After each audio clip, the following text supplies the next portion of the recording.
All right, welcome back.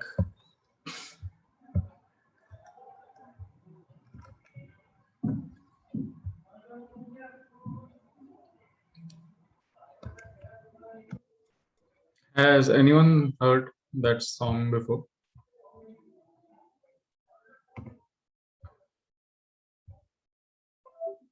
No, sir.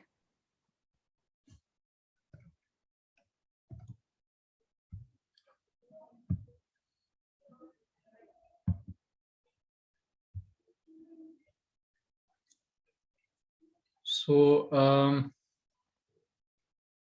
yeah, the song is very old. It is by Louis Armstrong or Louis Armstrong, and it is called "What a Wonderful World." These are the lyrics. They are very simple lyrics. So, there's not much. मतलब it is deep, but not in the sense that आपको symbolically कुछ figure out करना पड़ रहा है कि उसका मतलब क्या है वगैरह. It has its own kind of depth. So you can go through the lyrics.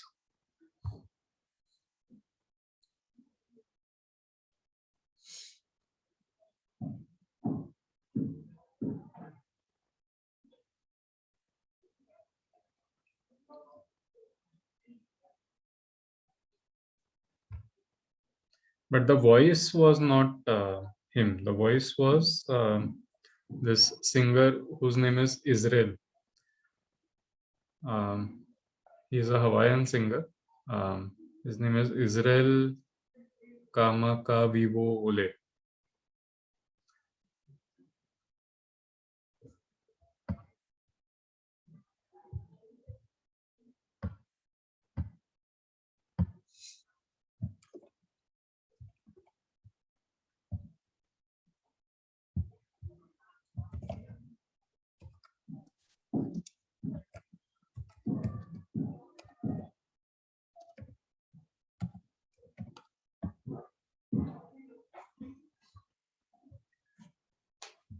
All right.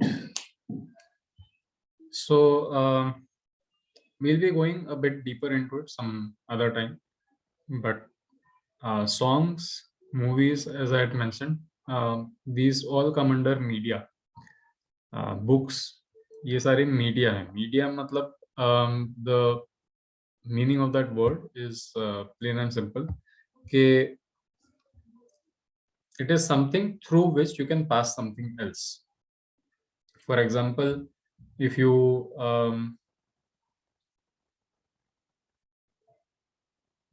yeah, so if I want to pass on a message to you and I give you a call, so in this case the medium is a telephone.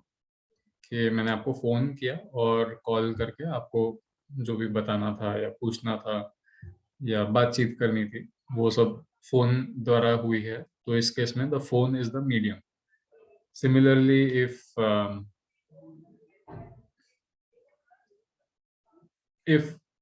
A transaction has to happen, तो अभी जैसे life balance sheet वगैरह किया हम लोगों ने, तो if a transaction has to happen, अगर मुझे आपसे कुछ चीज़ लेनी है, if I want to buy something from you, तो I have to give you money that I have earned by um, selling something to somebody else, selling either my services or my skills or whatever, या कोई product, तो वो cell करके मुझे पैसे मिले हैं और उसी पैसे से मैं कुछ और चीज खरीद रहा हूँ. So in that case again the money is the medium. तो we'll discuss media a bit more in detail later on. For now, we'll rejoin the NEP study.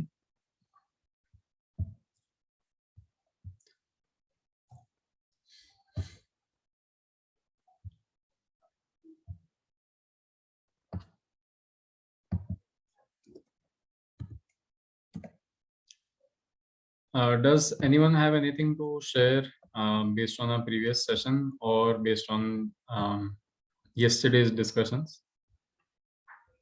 कुछ ऐसा है जो आपको बोलने का चांस नहीं मिला या कुछ क्वेश्चंस है या एनीथिंग?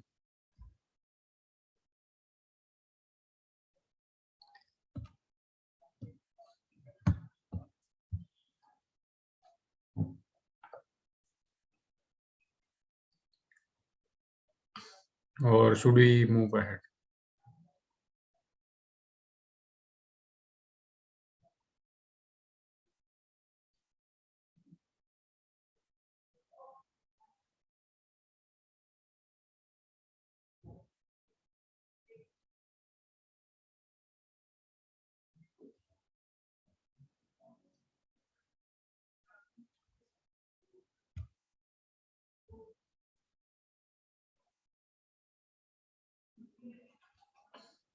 क्या हुआ, नींद लग गई क्या सब लोग?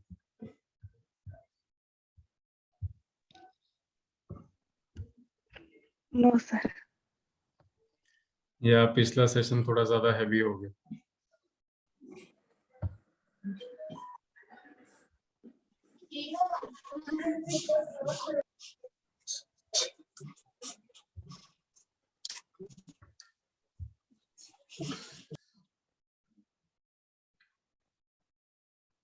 ओके, थोड़ा लास्ट वाला session.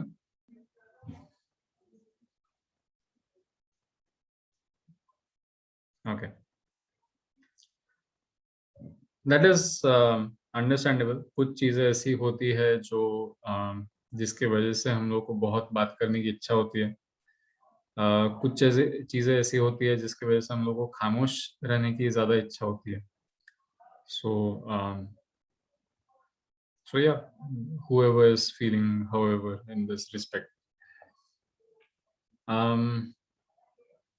There is also another very important concept that we should be discussing soon. We'll wait, वो जब सवाल जब आएगा तब हम लोग we'll pick that concept up. It's called Plato's allegory of the cave.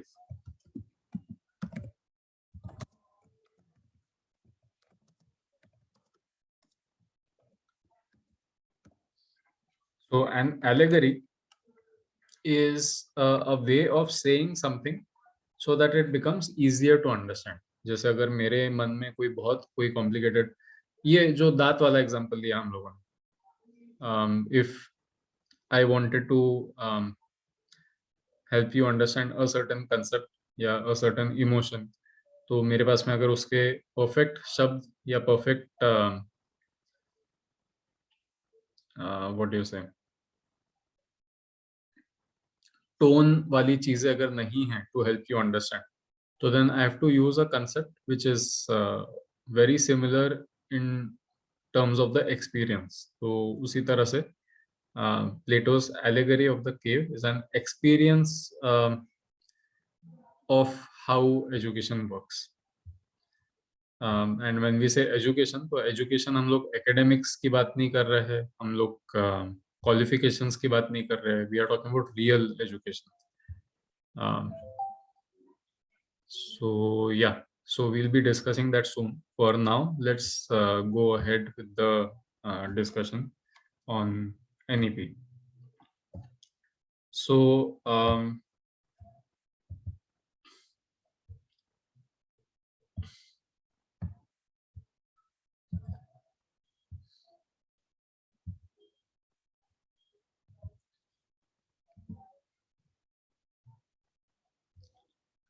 yeah, so जो हम लोग का फर्स्ट हाफ का डिस्कशन था, we will be continuing that tomorrow in a different manner. For now, let's focus on the second half, and let's begin with any questions you have or any points that you have. तो कुछ भी ऐसा है जो कल आपको strike हुआ हो या कोई कंफ्यूजन है रिलेटेड टू एनईपी अब तक जो हम लोगों ने पढ़ा है. I know a lot of confusion is there. That is the reason why we are taking these 20 days for it. But फिर भी if there is anything that you feel specifically कल के डिस्कशन के ऊपर, तो we can have that first.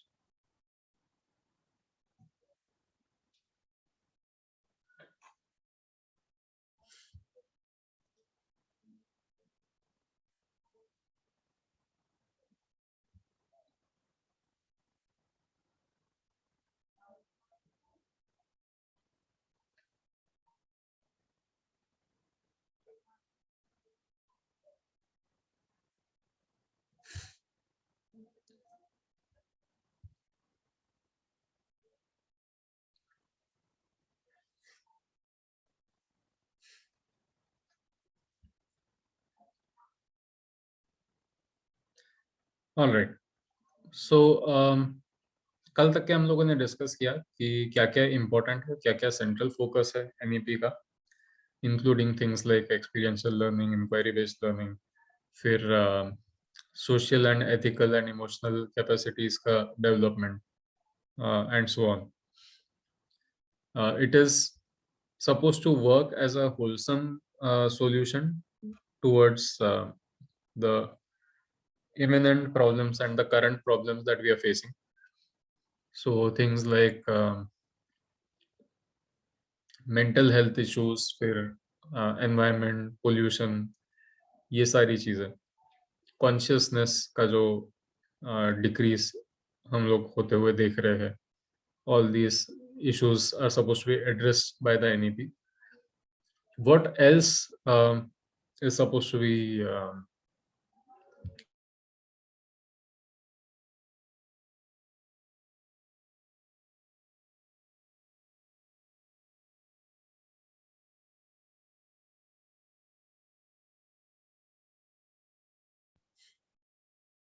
all right. So the rich heritage of ancient and eternal Indian knowledge and thought has been a guiding light for this policy. तो एक ये भी attempt है कि जो पुराना जो गुरुकुल सिस्टम है, पुराना जो ज्ञान, पुराना जो ग्रंथ है हम लोगों के पास में, उन सबको देखते हुए जो स्टोरीज है हम लोगों की हिस्ट्री, ट्रेडिशंस, इन सबको स्टडी करके जो हम लोग को समझ में आया है, ये एनईपी के पीछे प्रेरणा है. This is what has inspired the new NEP. तो उसमें क्या क्या है? The pursuit of knowledge, that is gyan, wisdom, that is pragya, and truth, that is satya, was always considered in Indian thought and philosophy as the highest human goal. तो फिर से एक बार यही कोशिश की जा रही है कि ये जो एजुकेशन सिस्टम है, इसका सेंट्रल फोकस इन तीनों चीजों के ऊपर रहना चाहिए.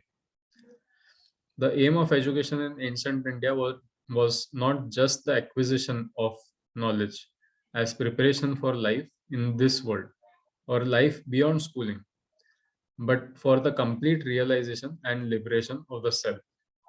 तो एजुकेशन का मकसद सिर्फ ये नहीं था कि आगे के लिए तैयारी होनी चाहिए, प्रोफेशनल लाइफ के लिए तैयारी होनी चाहिए, बट ये भी था कि एक realization and liberation of the self, निर्वाण और मोक्ष, ये दोनों चीजें भी फोकस में थी एजुकेशन की पुराने इसमें. World class institutions of ancient India such as Takshashila, Nalanda, Vikramshila, Vallabhi set the highest standards of multidisciplinary teaching and research and hosted scholars and students from across backgrounds and countries. ये सारे जो इंस्टीट्यूट्स थे, तक्षशिला, नालंदा, विक्रमशिला, वल्लभी, ये सब वो इंस्टीट्यूशंस नहीं थे कि सिर्फ इंडियंस के लिए है या फिर सिर्फ ब्राह्मण के लिए या ऐसे कुछ. It was universal. वहाँ दूर दूर से लोग आते थे, even from other lands. Other lands बोलने का मतलब तब की जो कंट्री का जो कंसेप्ट था, किंगडम्स का जो कंसेप्ट था, तो बहुत दूर दूर से लोग आते थे. And these were untouched. अभी हम लोग जैसे the way we look at Switzerland, तो Switzerland is untouched because of the United Nations, because of its banking system. So it is very hard to imagine any country waging a war against Switzerland. Switzerland के against में शायद ही कोई country है जो war declare कर सकती है. So that is the reason is because of its banking system and United Nations, because it is a center of uh, all our countries agreement कि हम लोग साथ मिलकर काम करेंगे. उसी तरह से ये जो इंस्टीट्यूशंस है, तक्षशिला, नालंदा, विक्रमशिला, वल्लभी, तो इनका स्टेटस उस समय भी कुछ ऐसा ही था कि चाहे कुछ भी हो जाए, इन जगहों पर देयर विल बी नो, ऐसे हक वाली बात नहीं रहेगी कि क्योंकि ये मेरे राज्य के सीमा में है तो मेरा इस पर ज्यादा हाथ रहेगा या कंट्रोल रहेगा. All these things were not there. That is why they could set the highest standards at that time. Indian education system produced great scholars such as Charak, Sushrut, Aryabhat, Varamira, Bhaskaracharya, Brahmagupta, Chanakya, Chakrapani, Madhav, Panini, Patanjali, ये सारे जितने भी लोग हैं, ऐसे नाम जो आज हम लोगों को पता नहीं है, मगर they were revolutionary in this field and their revolutionary work extended to the whole world. तो ऐसा नहीं था कि हम लोगों ने इसके ऊपर कुछ पेटेंट करके रखा था कि ये डिस्कवरी मैंने की है तो ये किसी को पता नहीं रहनी चाहिए. US tried to do that with turmeric. Do you know that? आप में से किसी को ये पता है कि यूएस ने हल्दी के ऊपर पेटेंट डालने की कोशिश की थी? Yes, and some person name his name starts with V or something. He brought it back. और नीम भी लिया था उन्होंने, अभी रिसेंट में हुआ था, that he brought it back. 1-2 साल पहले की बात है. टर्मरिक हमारा ये. So पेटेंट क्लॉज में there is a very simple concept कि जो जनरल नॉलेज है, जो हिस्टोरिक नॉलेज है, ट्रेडिशनल नॉलेज है, आप उसे पेटेंट नहीं कर सकते. एंड इंडिया में तो हम लोग प्रोडक्ट को पेटेंट कर ही नहीं सकते. We can patent a process. तो इस वजह से कम से कम इंडिया में अगर कोई जेनेटिकली मॉडिफाइड ऑर्गेनिज्म भी है, मतलब सपोज मैंने कोई ऐसा कॉटन का वेराइटी जीन्स चेंज करके या क्रॉसिंग करके वगैरह ऐसा करके खुद के मेहनत से नया स्पीशीज बनाया मैंने, एक ऐसा कॉटन जो पिंक है या एक ऐसा कॉटन जो येलो है, व्हाटएवर, तो ऐसा कुछ अगर मैंने बनाया है तो भी मैं उस कॉटन स्पीशीज को पेटेंट नहीं कर सकता because it is a living organism. तो इंडिया के ऐसे पेटेंट लॉज जो है they are very respectful in terms of biodiversity and environment. But US में ये कंसेप्ट नहीं है. तो US was trying to file a global patent and international patent on turmeric. वो हल्दी के ऊपर पेटेंट करने की कोशिश कर रहे थे for its use in medicine. तो इंडियंस ने ये पेटेंट इन्फ्रिंजमेंट सामने लाया. पेटेंट इन्फ्रिंजमेंट मतलब जो पेटेंट लॉज है उसको वो ये कर रहा है, एनक्रोच कर रहा है. सो somebody brought that up and as Bhuvaneshwari ma'am said कि नीम के साथ में भी कुछ ऐसा ही हुआ. So yeah, so these were the kind of scientists, these were the kind of researchers जिनके पास में ये सब knowledge था and they have written it in scriptures. उन्होंने लिखा हुआ है ये सारा. इसके we have bits and pieces of the text. हम लोगों ने जैसा शुरुआत में डिस्कस किया था कि the first things that conquerors do is burn down schools, universities, libraries and kill teachers. तो unfortunately तक्षशिला, नालंदा वगैरह में भी यही हुआ है. बट स्टिल कुछ चीजें जो वर्ड ऑफ माउथ से जाती थी and fortunately Indian schooling system had a very rich legacy of that कि वर्ड ऑफ माउथ से काफी चीजें इट्स ओरल ट्रेडिशन से काफी चीजें जनरेशंस तक पास ऑन हुई थी. तो even though we do not have all the knowledge, we have lost quite a bit of it, but जितना पता है हम लोग उसको रिक्रिएट तो करने की कोशिश कर सकते हैं. So all these things need to be brought into limelight. इन सब चीजों के बारे में बातें होनी चाहिए एंड इन सब चीजों के बारे में लोगों को पता रहना चाहिए. We know Archimedes, we know Plato, we know Socrates, we know so many different scientists, we know Stephen Hawking, मगर हम लोग को अपनी साइंटिस्ट नहीं पता. We don't know Ramanujan, we don't know Chandrashekhar. ये सब इन सब के भी तो नाम हम लोग को पता रहना चाहिए. Among numerous others who made seminal contributions to world knowledge in diverse fields such as mathematics, astronomy, metallurgy, medical science, surgery, civil engineering, architecture, shipbuilding and navigation, yoga, fine arts, chess and more. It is so controversial कि जो लोग आयुर्वेद और योग पढ़ते हैं, study करते हैं, उन्होंने ही सर्जरी के जो स्टैंडर्ड प्रोसीजर्स है, प्रैक्टिसेस है, वो सारी दुनिया को दी, या they were one of the first ones to do it.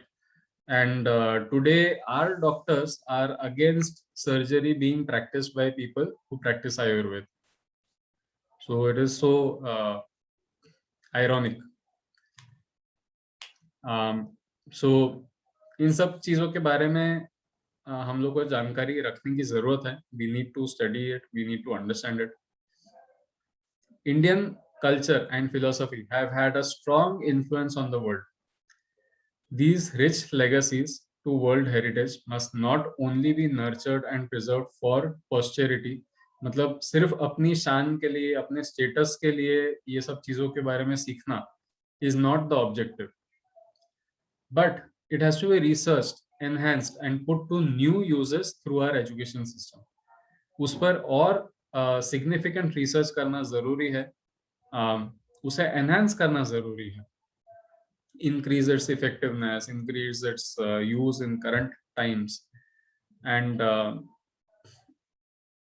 put to new uses. मतलब again time के हिसाब से जो चीजें change हुई है उस situation में उसे apply करना, इस नजरिए से उन्हें देखना ज्यादा जरूरी है. ज्यादा जरूरी है.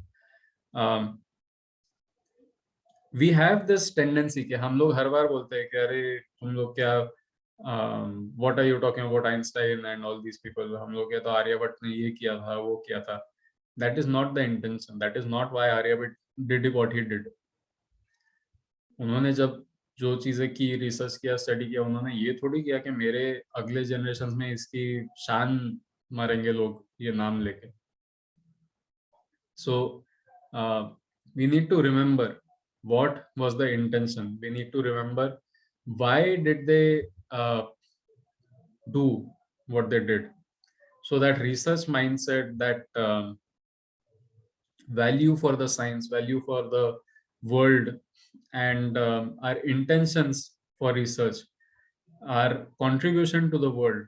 When we say contribution, it doesn't mean it's an investment कि मैं आज कुछ दूंगा तो उससे मुझे फेम, पावर, कंट्रोल ये सब मिलेंगे. That is not the objective. Again, our contribution मतलब हम लोगों ने ये वर्ल्ड में ऐड किया है. This is our addition to humanity. This is our addition to the goodness of the world. That is the mindset with which we need to do this, with which we need to study these people again. The teacher must be at the center of the fundamental reforms in the education system. अभी भी जो पहले हम लोग ये सोचते थे कि बच्चा सेंटर है, बच्चे को सब दो, बच्चे को आकार दो, ये सब चीजें, that is no more the case. The teacher has to be the center of all these things. The new education policy must help re-establish teachers at all levels as the most respected and essential members of our society. एक बार फिर जो teachers की, गुरु की जो एक level थी, एक जो रिस्पेक्ट था, वो वापस अचीव होनी चाहिए, वापस सामने आनी चाहिए. Because they truly shape our next generation of citizens. क्योंकि उन्हीं की वजह से अगली पीढ़ी की psychology, mentality, philosophy, politics, governance, ये सारी चीजें डिजाइन होती है. It must do everything to empower teachers. The NEP, National Education Policy, must do everything to empower teachers and help them to do their job as effectively as possible. अगर teachers के लिए उतना respect लाना central focus है, so automatically it becomes very necessary for the teachers, for the government, for the public to bring the teachers to that level. Empowerment. हम लोग को अपने आप को improve करना पड़ेगा so that we are ready to take that position once again, to lead the society once again. अगर हम लोग को ये दिखता है कि नेशनल एजुकेशन पॉलिसी तो एम्पावर करने वाला है, वो हम लोगों को लाइमलाइट में लाने वाला है, वो हम लोग के लिए रिस्पेक्ट जनरेट करने वाला है, it's not going to work out. We have to make sure कि हम लोग उस पद के काबिल बने।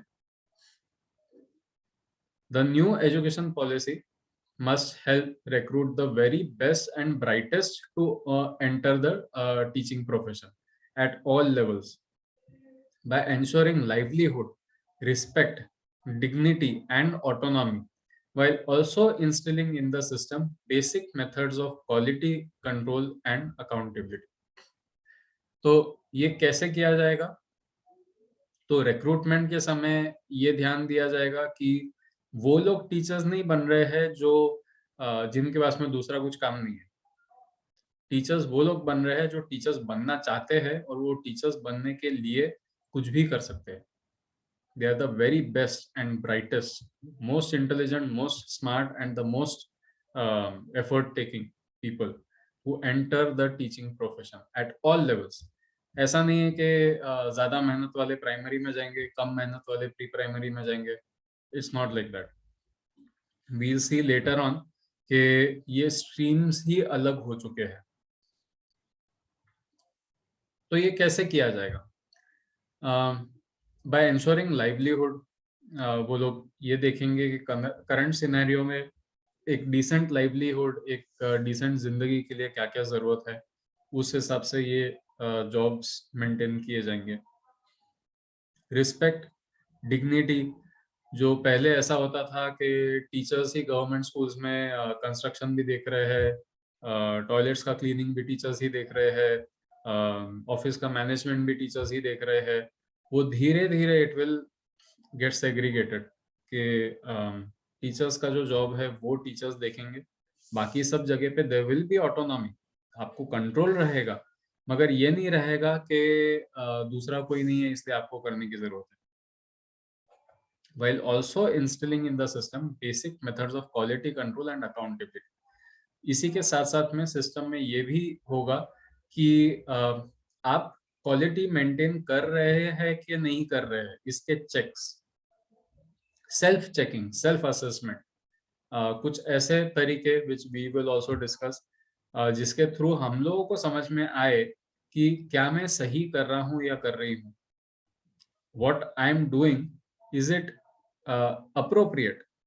Is it effective? Is it efficient? And does it have depth? Does it have impact? ये सारी चीजें हम लोगों को अपने आप के लिए जज करते आना चाहिए।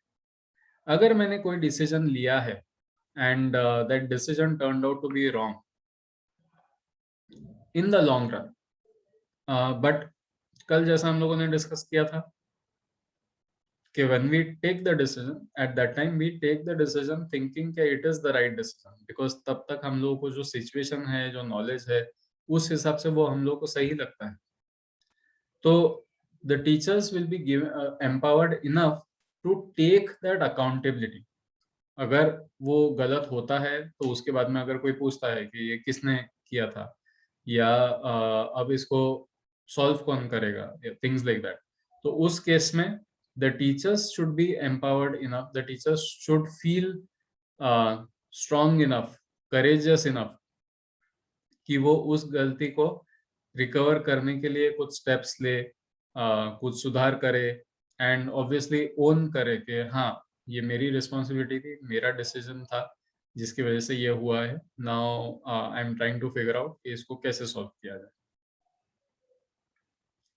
सो on the other side, the new education policy must provide to all the students, irrespective of their place of residence, a quality education system। तो ये जैसा हम लोगों ने बोला था कि अलग अलग जो इश्यूज होते हैं, ट्राइबल एजुकेशन के लिए प्रॉब्लम होता है कि the children are always moving around, always मतलब सीजन के हिसाब से, तो उनका एजुकेशन कहीं ब्रेक नहीं होना चाहिए। या फिर कुछ ऐसे लोग होते हैं जिनके गांव में, टाउन में, सिटी में कहीं पर भी ऐसा नहीं है कि जो गवर्नमेंट स्कूल्स है वो पूरी प्री प्राइमरी से लेके हायर एजुकेशन तक एक ही जगह पर है। कभी हायर एजुकेशन थोड़ा दूर रहता है, कहीं कभी प्री प्राइमरी थोड़ा दूर रहता है, कभी स्कूल की बहुत ज़्यादा पास होती है तो कहीं मिडल स्कूल दूर रहता है। तो इन सब चीज़ों को भी बैलेंस करना ज़रूरी है सो दैट हर बच्चे को ये एजुकेशन मिल सके। Why is it so important? So education is a great leveler and is the best tool for achieving economic and social mobility, inclusion and equality. तो उससे क्या क्या होता है? इकोनॉमिक एंड सोशल मोबिलिटी, हम लोगों को अपने इकोनॉमिक और सोशल कंडीशंस का कंट्रोल मिलता है उससे। If I am seeing there is classism, upper class, middle class, ऐसे, तो उसमें I should have enough control and enough poise and enough experience to handle different classes and to choose where I fall or to remove the distinction of class. So this is one way to think about it. Then you have inclusion. Inclusion मतलब उसका जो दूसरा हिस्सा है, where you look at diversity and you try to be inclusive. मतलब हम लोग अपने दोस्तों के यहाँ पे ईद के समय शीरकुरमा खाने जाते हैं, सो दैट इज इंक्लूजन।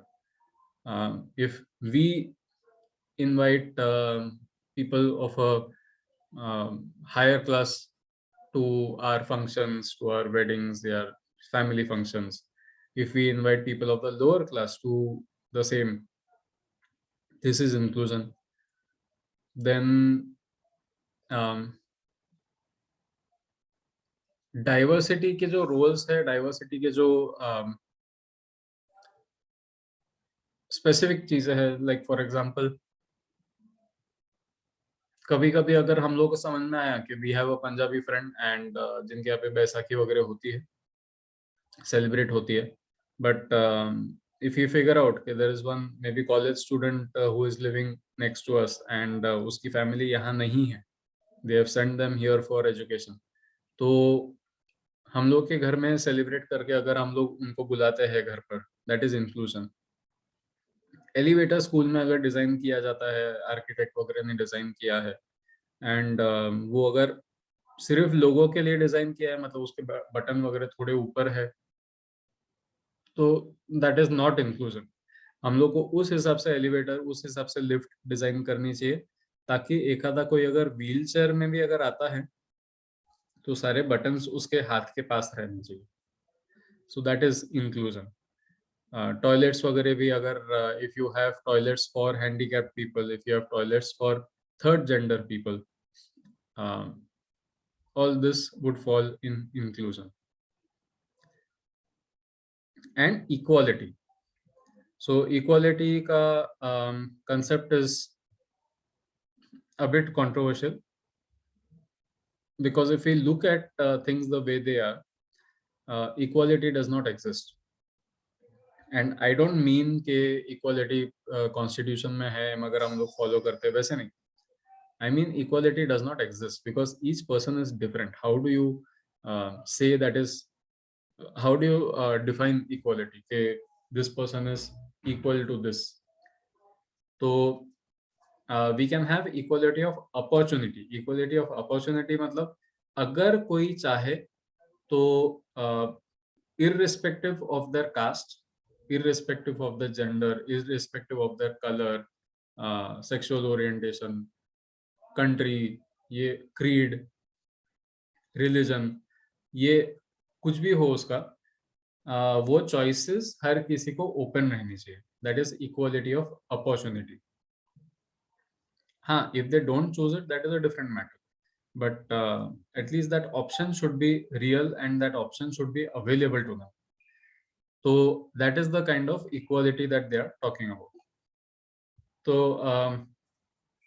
या so that is as far as the students are concerned. These elements must be incorporated, taking into account the local and global needs of the country. Just because it is working in America, just because it is working in England, does not mean कि हम लोगों ने उसको उठा के यहाँ पे रख दिया बिकॉज हम लोगों को भी इंग्लैंड या अमेरिका के जैसा बनना है। तो ये सब चीजें हम लोग को अपने स्पेसिफिक जो रिलेशंस है, अपने स्पेसिफिक जो कंडीशंस है, सिचुएशंस है, उस हिसाब से we have to pick things up, उस हिसाब से we have to revive our traditions and so on. Instilling knowledge of India and its varied social, cultural, and technological needs is imitable artistic, उसका जो sorry inimitable मतलब वो इतनी intricate, इतनी perfect और इतना ब्यूटीफुल है कि उसे कोई दूसरा कॉपी नहीं कर सकता। Artistic, language and knowledge, traditions, तो ये सारी जो चीजें हैं, and its strong ethics in India's young people is considered critical for purposes of national pride, self-confidence, self-knowledge, cooperation and integration। तो ये सारी जो चीजें हैं, इन सब चीजों पर हम लोग को उतना ही वेटेज, उतना ही इम्पोर्टेंस देना जरूरी है जितना हम लोग अभी अज्यूम कर रहे हैं कि मार्क्स को देना चाहिए, साइंस को देना चाहिए, मैथ्स को देना चाहिए। Because our basis has always been art, language, knowledge, traditions, ethics, humanity, all these things. And इसके साथ में science had come up, maths had come up, everything happened, even though humanities was at the forefront। तो एक बार फिर हम लोगों को एक वो होलसम, एक वो होलिस्टिक एजुकेशन की तरफ देखने की जरूरत है, ताकि एक नेशनल प्राइड हो, घमंड नहीं, गर्व, सेल्फ कॉन्फिडेंस, सेल्फ नॉलेज। जो हम लोग अभी बहक जाते हैं कि अरे लुक एट दैट पर्सन, उसने जो जीन्स पहना है या सूट पहना है उसमें वो कितना अच्छा लगता है, so I should remove my kurta pyjama and start wearing jeans because of insecurity. तो ये इनसिक्योरिटी नहीं रहनी चाहिए। There should be self confidence, self knowledge. What is the reason behind me wearing this kurta pyjama? मैंने जब ये डिसीजन लिया तब क्यों लिया? Was it just because my parents told me so? Self knowledge also means how does my psychology work? मुझे अगर कुछ सीखना है तो मैं किस तरह से सीखता हूँ? मेरी सीखने की टेंडेंसीज क्या है? Am I a visual learner? क्या मुझे देख के चीजें ज्यादा अच्छे से याद रहती है? Am I an auditory learner? क्या मैं सुनकर ज्यादा चीजें सीख सकता हूँ? ये सब चीजें, all this comes in self knowledge. Cooperation and integration. Everyone has their unique things, and no matter whether we agree with them or not, the only way through is together। अगर हम लोगों को आगे बढ़ना है तो हम लोग साथ ही बढ़ सकते हैं, एक दूसरे के ऊपर पैर रखकर चढ़ नहीं सकते हैं। हम लोग को एक दूसरे को सपोर्ट करना है, हम लोग को एक दूसरे को आगे बढ़ाना है ताकि हम भी आगे बढ़ सके। That is cooperation and integration. So we should be involved in activities that increase unity, not increase comparison, not increase insecurity. So ये इसका intention है। All this that we discussed yesterday and this last bit that we discussed right now. फिर हम लोग को ये भी पता है कि आखिरी जो थी वो 1986 में आई थी and then RTE 2009 में आया। We discussed these things a bit briefly somewhere here and there. Then purpose भी हम लोगों ने वैसे तो डिस्कस कर लिया, but then अगर हम लोग को उसको समराइज करना है तो these are the points। जैसे SDG के पॉइंट्स थे उसी तरह से जो नेशनल एजुकेशन पॉलिसी है उसके ये पॉइंट्स है। Recognizing, identifying and fostering the unique capabilities of each student।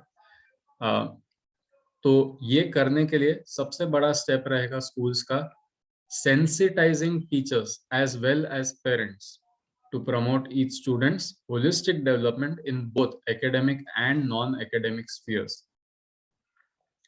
अगर हम लोगों ने जो इतना कुछ डिस्कस किया है कि होलिस्टिक एजुकेशन रहना चाहिए, बच्चों की खुद की पोटेंशियल बच्चों ने रिकॉग्नाइज करना चाहिए और उस हिसाब से आगे बढ़ना चाहिए खुद की पोटेंशियल एक्सपेंड करने के लिए, एनहांस करने के लिए, ये सब सारे रास्ते में अगर आपका मैनेजमेंट, स्कूल मैनेजमेंट आपका हाथ नहीं दे रहा है, आपके पेरेंट्स अगर सपोर्ट नहीं कर रहे हैं, तो विल दिस बी पॉसिबल?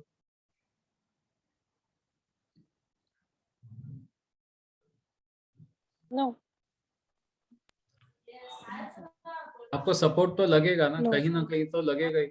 आप अकेले क्या करेंगे? There has to be some kind of an agreement, otherwise it will be what you refer to as two steps forward one step back. मतलब आप जितने 2 कदम आगे चलेंगे, 1 कदम आपको पीछे हटना पड़ेगा। तो इसलिए इट इज वेरी नेसेसरी कि हम लोग एज टीचर्स सेंसिटाइज हो जाए, संवेदनशीलता। At the same time we also bring this sensitivity to parents, तो पेरेंट्स को भी उतना सेंसिटिविटी रखना ज्यादा जरूरी है। Now if a policy is bringing this about, तो पेरेंट्स को तो मानना ही पड़ेगा।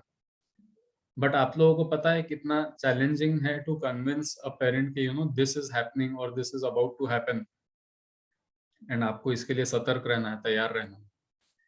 But at the same time हम लोगों का काम इतना भी आसान नहीं है कि हम लोग वो नहीं कर सकते, मतलब वी कैन इग्नोर इट, ऐसा भी हम लोग के लिए ऑप्शन नहीं है। We have to start working on ways where parents begin to understand कि ये होने वाला है, दिस इज इनएविटेबल, ये पॉलिसी आने वाली है जिसकी वजह से स्कूल्स का काम करने का तरीका, देखने का तरीका, ये सारी चीजें बदल जाएगी। So it is very necessary to sensitize the parents for this, prepare the parents for this. So recognizing, identifying and fostering the unique capabilities of each student, हर बच्चे की जो खूबियां है उसे पहचानना, उसे परखना, उसको फॉस्टर करना, एंड हर फॉस्टर करना मतलब it's not the same as developing. Fostering means आप किसी चीज को उस तरह से संभाले ताकि वो खुद से डेवलप हो। So you are not developing those qualities क्योंकि आप नहीं कर सकते। It is the child who has to develop this qualities. आपका काम है सिर्फ उसे रिकॉग्नाइज करना, आइडेंटिफाई करना एंड फॉस्टरिंग के हिसाब से एनवायरमेंट, वातावरण देना। तो उसके लिए एज आई मेंशन, टीचर्स को सेंसिटिव रहना बहुत जरूरी है, पेरेंट्स को भी सेंसिटिव रहना बहुत जरूरी है, एंड पेरेंट्स को ये समझना बहुत जरूरी है कि होलिस्टिक डेवलपमेंट होता क्या है। Because 10 different schools will put up signs के Amravati is only holistic school या Amravati is best holistic school, तो it doesn't make sense.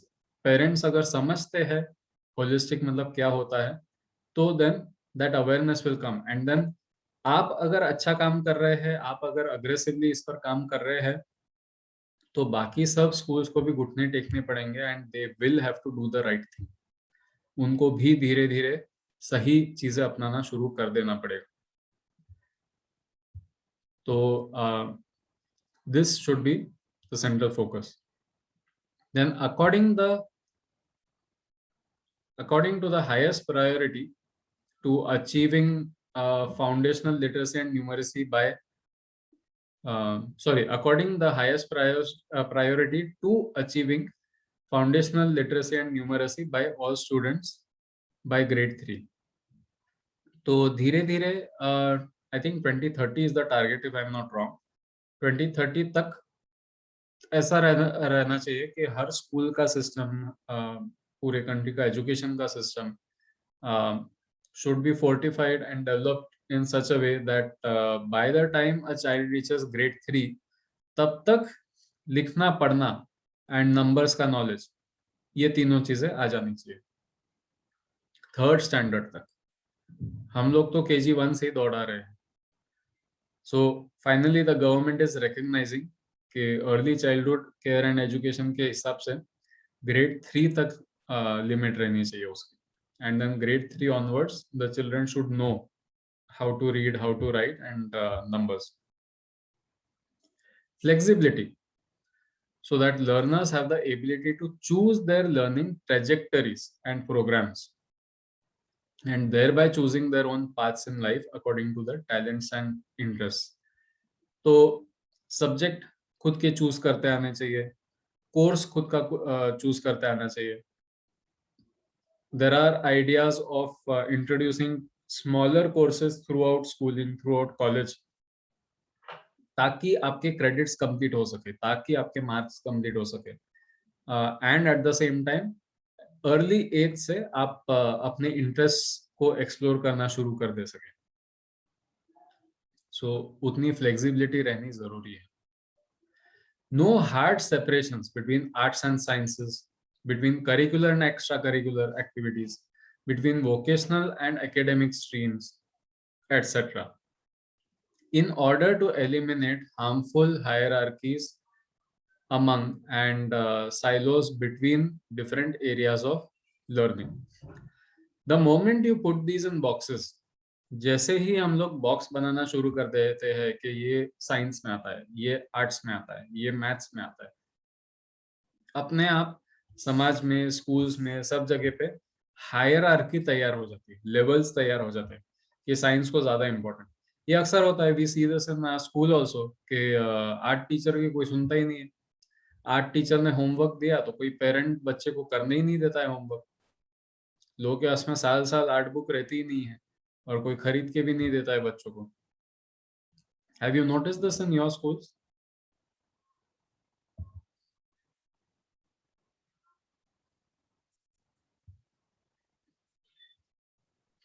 Yes, sir. Yes, sir. Yes, everyone has noticed this. कि जब आर्ट की और म्यूजिक की बात आती है तो कोई इंटरेस्ट नहीं उठाता है. लोगों के पास में नोटबुक भी नहीं रहती है म्यूजिक के लिरिक्स वगैरह लिखने के लिए. Yes. So this hierarchy has to be solved. इसका कुछ ना कुछ करना पड़ेगा. And ये करने के लिए we have to work together and we have to eliminate these boxes. हम लोग को ये separations जो है ये निकाल देना है. आर्ट्स और साइंसेस के बीच में बाधा नहीं रहनी चाहिए. If you are talking about energy, तो एनर्जी तो जैसे आप कैलकुलेट कर सकते हैं through light and through heat and so on, उसी तरह से आप साउंड के थ्रू भी तो एनर्जी कैलकुलेट कर सकते हैं. You can do the same thing with music, you can do the same thing with frequencies. So the science, the nature does not work in boxes, it works seamlessly. वो bands में काम नहीं करता है, वो स्पेक्ट्रम में काम करता है. You cannot look at a red color and you say कि this is red. तो दुनिया में हर किसी के दिमाग में, हर किसी के एक्सपीरियंस में रेड मतलब ये एक ही कलर को रेड बोला जाएगा. It doesn't work like that. हर किसी के मन में the definition of red is a bit different because उनके experience में red अलग तरीके से आया है. तो similarly, these sciences, these various ways of organizing knowledge does not work in subjects. It does not work in boxes. वो एक स्पेक्ट्रम के फॉर्म में आता है, वो एक सीमलेस कंटिन्यूस तरीके से लर्निंग होता है उसका. सो अगर हम किसी चीज को बहुत शांति से देखेंगे, ऑब्जर्व करेंगे, तो we can do this exercise in around 5 minutes. Maybe we can try this out. We look at a certain object that is around us. अपने ही विसिनिटी में, अपने ही इमीडिएट सराउंडिंग में हम लोग किसी ऑब्जेक्ट को पकड़ेंगे एंड नोटपैड में, लाइक नॉट लिटरली पकड़ेंगे, चूजिंग एन ऑब्जेक्ट, अपने नोटपैड में write down as many questions that come to your mind as possible. जितने सवाल आपको इस ऑब्जेक्ट के बारे में आते हैं आप लिख सकते हैं. We'll do this for around 8 to 10 minutes, and then we'll share these questions and we'll share the experience. So ये एक list हो जाने के बाद में, so no hard separations between arts and sciences, curricular and extracurricular. जैसे ही हम लोग एक्स्ट्रा करिकुलर बोलते हैं तो आधे पेरेंट्स ये बोलते हैं कि ये एक्स्ट्रा चीजें है, इनकी जरूरत नहीं है. आधे पेरेंट्स शान मारते हैं कि हम लोग के स्कूल में एक्स्ट्रा करिकुलर एक्टिविटीज होती है, मतलब पढ़ाई करना है बच्चों को और उसके साथ में ये भी करना है. सो ये जो सिस्टम है करिकुलर और एक्स्ट्रा करिकुलर का, दिस शुड गो अवे. कोई ऐसी चीज नहीं होनी चाहिए जिसको हम लोग एक्स्ट्रा करिकुलर मान रहे हैं. Between vocational and academic streams, just because there are a few streams जहां पर आप पढ़ाई कर कर जॉब ले सकते हैं, जैसे मोबाइल रिपेयरिंग हो गया या फिर मैकेनिकल इंजीनियरिंग हो गया, like working on pumps and Motors and I don't know puncture repair वगैरह, ये सारी चीजें. तो वो एग्जाम पास करने से कम इम्पोर्टेंट है या उसका लेवल और स्टेटस कम है, ये लोगों के दिमाग से निकल जाना चाहिए. ये तो दीज आर मिनिमल थिंग्स ना. खुद का खाना तो बनाते आना ही चाहिए, खुद के गाड़ी का पंक्चर तो ठीक करते आना ही चाहिए. ये तो दीज आर मिनिमम थिंग्स, ये हर किसी को आना चाहिए. खुद के घर का फ्यूज ठीक करते आना ही चाहिए. So just out of curiosity, यहाँ जितने भी लोग हैं इसमें से कितने ऐसे लोग हैं जिनको आता है फ्यूज ठीक करना घर का? मुझे आता है. ओके. देखा है सर मैंने करते हुए, बट मैंने खुद से कभी नहीं किया, बट मुझे पता है कैसे करते हैं. करो करो, फ्यूज उड़ा के करो.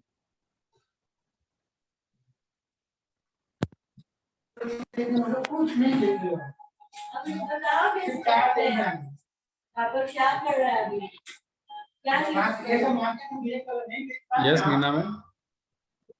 Yeah, even I know, sir. Fuse repairing. So these are very important things. ये सर्वाइवल चीज है, ये हम लोगों को आना ही चाहिए. Another thing that I feel everyone should know because it is a key to मतलब अगर हम लोग कोई ऐसा नॉलेज के बारे में सोचे जिससे पहली बार इंसान बाकी पशुओं से, बाकी एनिमल्स से डिस्टिंग्विश होकर, स्पेशल होकर सामने आया, that skill is making fire. तो आपको आग बनाते आना चाहिए without your lighter, without your equipment. पत्थर से, लकड़ी से, घास से, रस्सी से, you should know how to make fire. ये कितने लोगों को पता है? And I am not saying कि आपने ट्राई करके देखा है, हाँ स्पार्क्स निकले, not like that. I am saying actual fire, आग बनाते आनी चाहिए आपको. So even if you know कि पत्थर लगा के आग लगाते हैं, तो आपको वो आग लगाते आना चाहिए, लाइक इट शुड फ्लेम.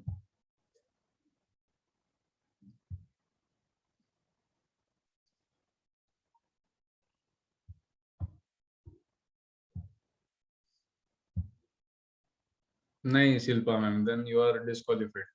ऐसा नहीं होता है. You know only if you have done, otherwise how do you know?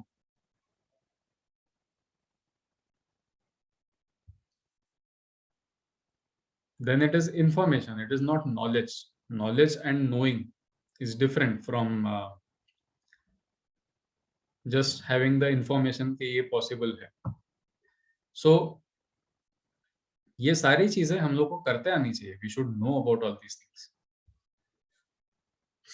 So vocational and academic streams, in order to eliminate harmful hierarchies, जो ये levels ranking के, अरे इसने तो vocational पढ़ा है, इसने तो polytechnic पढ़ा है, इसकी status कम है, all this should get eliminated. And silos between different areas of learning, मतलब silos मतलब जो बंद chambers है, तो ये चेम्बर है आर्टिस्टिक लर्निंग का, ये चेम्बर है एकेडमिक लर्निंग का, ये चेम्बर है नॉलेज एंड रिसर्च का। तो ये ऐसे बॉक्सेस नहीं रहने चाहिए, चेम्बर्स नहीं रहने चाहिए। इट शुड रन सीमलेसली कि हाँ मुझे इंफॉर्मेशन मिला,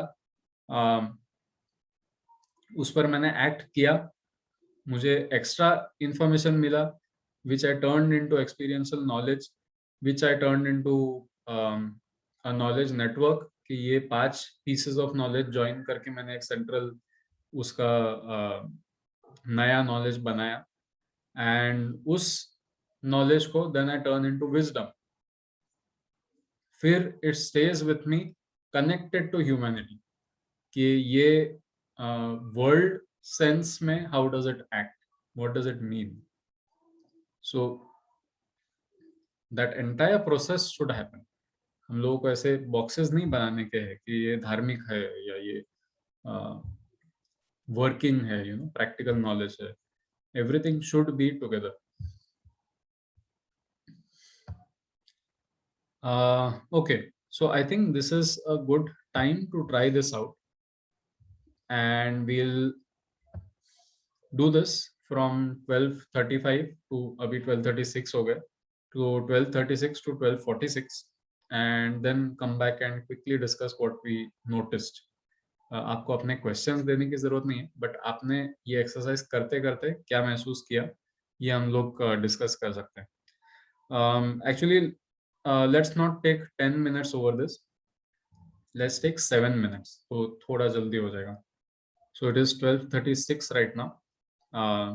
12:43 तक हम लोग डिस्कस करेंगे. Questions according to age or any questions? any question that comes to your mind, जो क्वेश्चन आपके मन में आता है आप लिख दीजिए. एंड यस, यहाँ पर आपको थोड़ा सा कंपटीशन करना है तो आप कर सकते हैं कि कौन सबसे ज्यादा क्वेश्चंस बना सकता है. So pick up anything around you and form as many questions about it as you can. You have 6 more minutes.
We have around 2 more minutes.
All right, time up.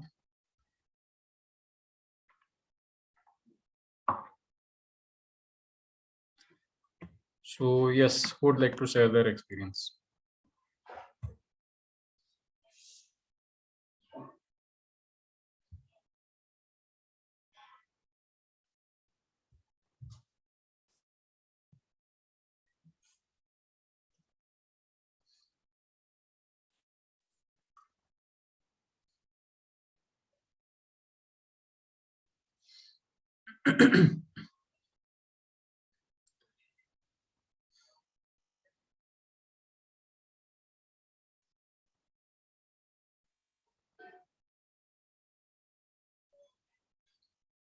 Pooja ma'am, in case you are trying to say something, you are on mute.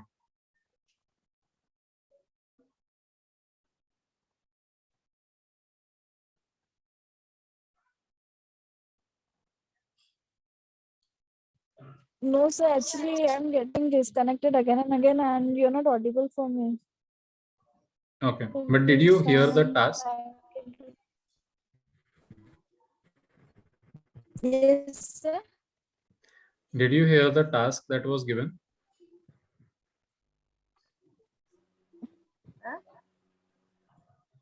So I'll rejoin again. Okay.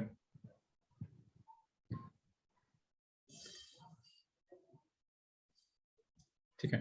Who would like to share their experience? ये activity करके आपको क्या महसूस हुआ? Yeah, I would like to share.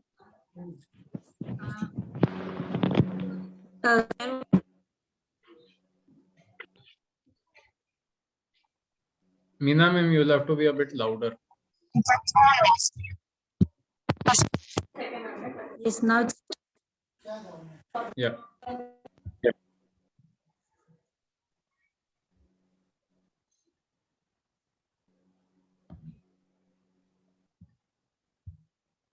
नहीं, फिर भी आवाज नहीं आई.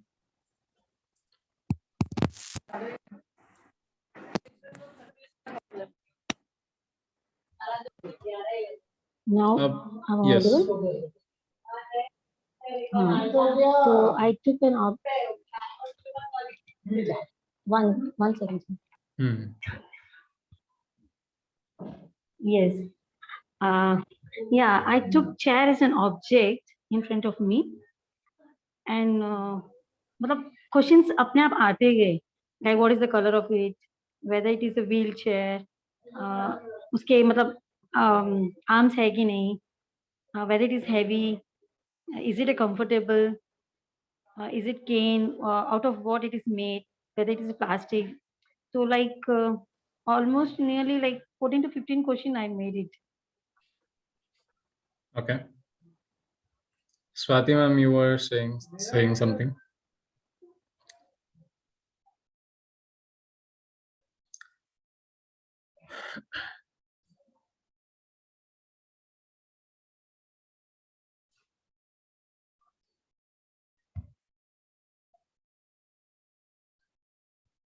Swati ma'am, are you there?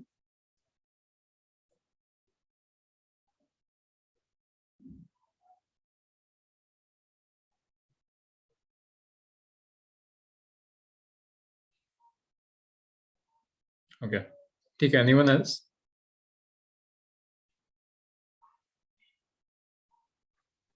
Yes, Can I can share? I?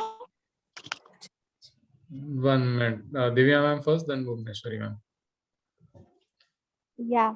So I chose TV remote.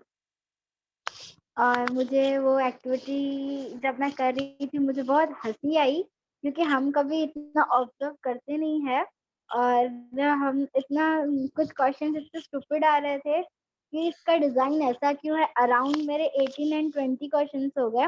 Red button ही क्यों ऊपर रखते हैं और ना इतने स्टूपिड क्वेश्चंस आ रहे थे। इसको ना ये रेक्टेंगल शेप ही क्यों है, सर्कल क्यों नहीं होता है। तो बट एट द एंड ये भी माइंड में आया अगर मैं डिजाइन करती थी तो उसकी कैसी डिजाइन होती थी। तो इंटरेस्टिंग था काफी। That's it. Yes, Bhuvneshwari ma'am. Yes, initially I chose the cupboard which is in front of me, but then I was out of questions. And then I remembered your line, ki, let's see how many questions you can form. Then I switched the object, then I took it over to laptop. Then I have made nice questions on the laptop: manufacturing, price, storage, power, color, size, many questions. Then when you made the questions for the laptop, did you sense the possibility कि ये सब questions तो आप cupboard के ऊपर भी बना सकते थे? No, actually, if I was trying to make questions on cupboard, so 7 minutes में से almost 4 minutes से मुझे so much material उसका, then I मतलब वो material का origin I went somewhere else. किसने किया होगा, जैसे मैग्नेट का origin जिसने भी किया वैसे कुछ गया मेरा, तो I was मतलब out of track. बट जैसे तो लैपटॉप दिखा मैंने कोई and ऐसा थोड़ी बोला था कि कोई ट्रैक है. हाँ, but then see if the cupboard is made up of iron, then my theory was that who invented iron, who found out iron, so that iron was not related to cupboard, so I stopped there and I switched over to laptop. But think about it. नहीं ठीक है. We'll discuss the conclusive information. We'll discuss at the end. Anyone else? We'll do one more and then we'll move ahead. Yes, Meghna ma'am. मैंने mirror choose किया था, तो मेरे मन में ये सारे सवाल आए कि सबसे पहले किसने इनोवेट किया होगा और फिर उसके कितने सारे टाइप्स, इतने सारे टाइप्स कैसे फिर इनोवेट हुए होंगे, और जिसने खुद को सबसे पहले मिरर में देखा होगा उसने क्या सोचा होगा कि ये मैं ही हूँ या कोई और है। ऐसे सारे सवाल आए, तो मैंने 15 का क्वेश्चन निकाले हैं। Okay, thank you.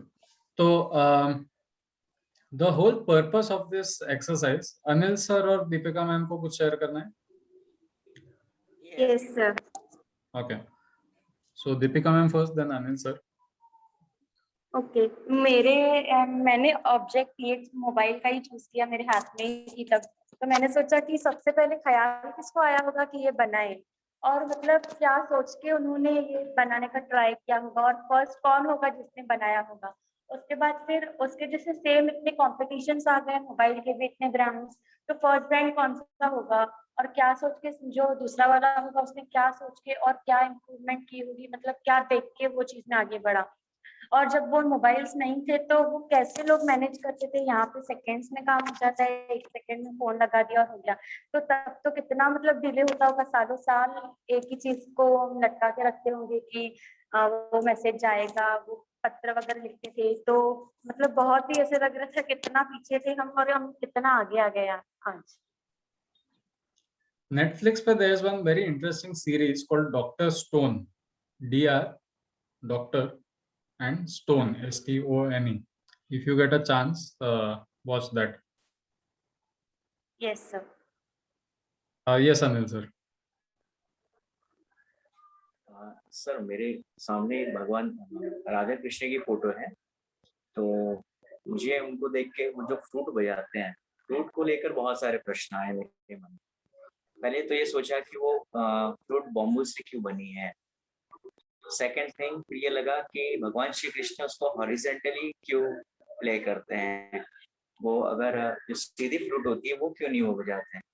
फिर ये लगा कि फ्लूट बाम्बू से ही क्यों, आयरन पाइप्स हो सकता था, शायद उसे यूज किया जा सके। फिर एक और प्रश्न आया कि फ्लूट में सिर्फ 6 और 7 होल्स ही क्यों, सुर तो 12 कहे जाते हैं पर 6 ही होल्स किस लिए। 7 इसलिए कहा कि जहाँ से फ्लूट फूक मारते हैं, शायद वो भी एक होल पकड़ के मैंने 7 का। तो ऐसे बहुत सारे। फिर अगर फ्लूट क्लासिकल म्यूजिक में आता है क्या, कि कौन से म्यूजिक में आता है, तो ऐसे कुछ प्रश्न मेरे दिमाग में आ रहे हैं। Okay, Swati ma'am.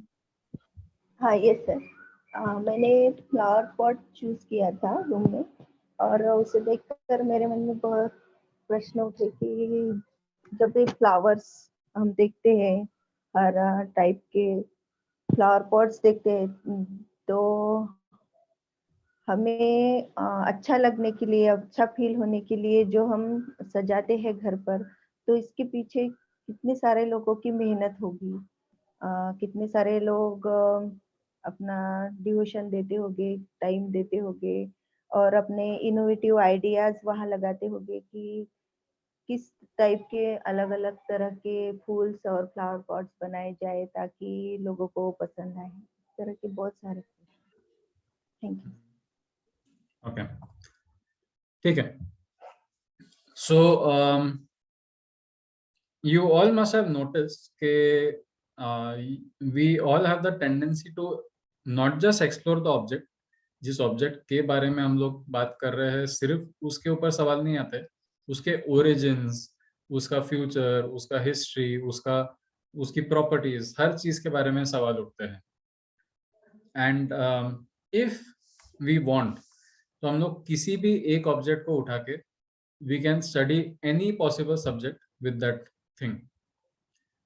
We can pick up a flute, and flute से हम लोग MOC, जिसको हम लोग मटेरियल ऑफ कंस्ट्रक्शन बोलते हैं, वहाँ से लेके उसके पीछे की फिलोसफी, उसके पीछे का आर्ट, उसके पीछे की history, culture, then also the science behind it. जितने भी म्यूजिकल इंस्ट्रूमेंट्स होते हैं, there is a very deep science behind it. तो ये सारी चीजें हम लोग स्टडी कर सकते हैं।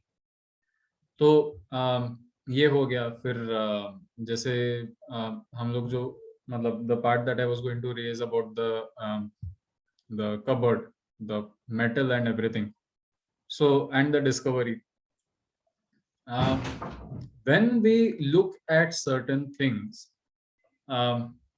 we are not just looking at that thing, we are also looking at it as a product of, or rather we should be looking at it as a product of those many years of evolutions, those many years of philosophies, those many years of culture, कि हम लोग आज इस position पर आए हैं, हम लोग आज इस स्थिति में आए हैं कि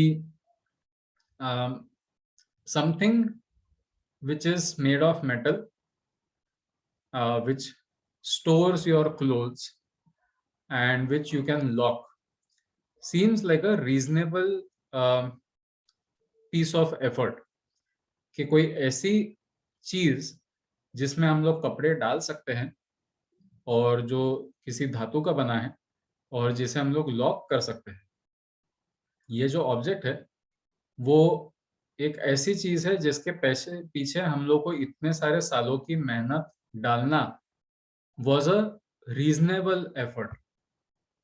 मतलब हम लोग उसको ये नहीं देख के बोलते हैं कि अरे इसके पीछे इतनी मेहनत क्यों डाली, why did someone take the efforts to make this, right? हम लोग जब किसी के भी घर पर जाते हैं, खुद के घर पर जाते हैं, तो we don't look at a cupboard and say अरे why was this made? For us it seems very logical, it seems very sensible, it seems very normal. So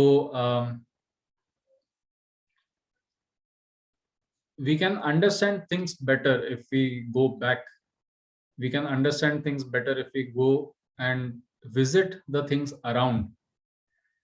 और हम लोगों का जो नॉलेज होता है, हम लोग एग्जैक्टली इसी के बारे में बोल रहे थे कि we do not need to put it in silos, we do not need to put it in boxes कि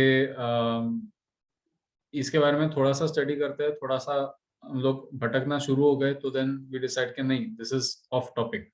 ये ऑफ टॉपिक वाला कंसेप्ट आना ही नहीं चाहिए। This is one of the points of NEP. ये समझ में आया?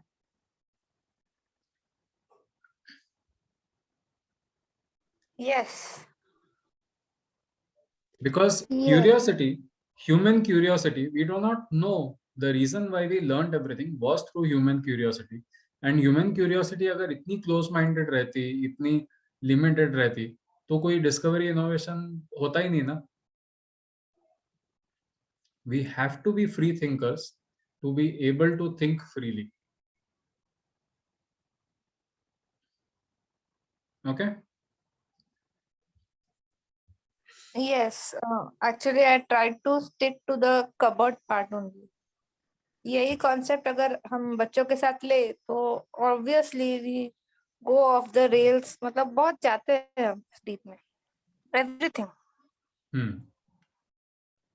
सो एनईपी का भी यही टारगेट है, एनईपी की भी यही कोशिश है कि we don't do this with the children in the class and eventually we become a nation of free thinkers once again.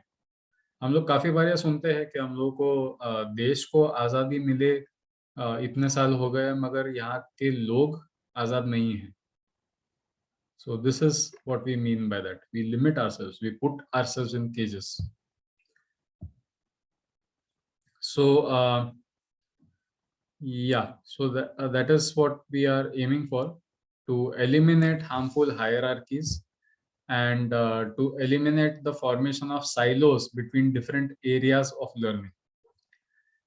Now multidisciplinary and a holistic education, ये हम लोगों ने already discuss कर लिया कि हर एस्पेक्ट को एजुकेट करना जरूरी है। Sciences, social sciences, arts, humanities, physical, emotional, everything. And इससे हम लोग को इंटीग्रिटी ऑफ नॉलेज मिलेगा।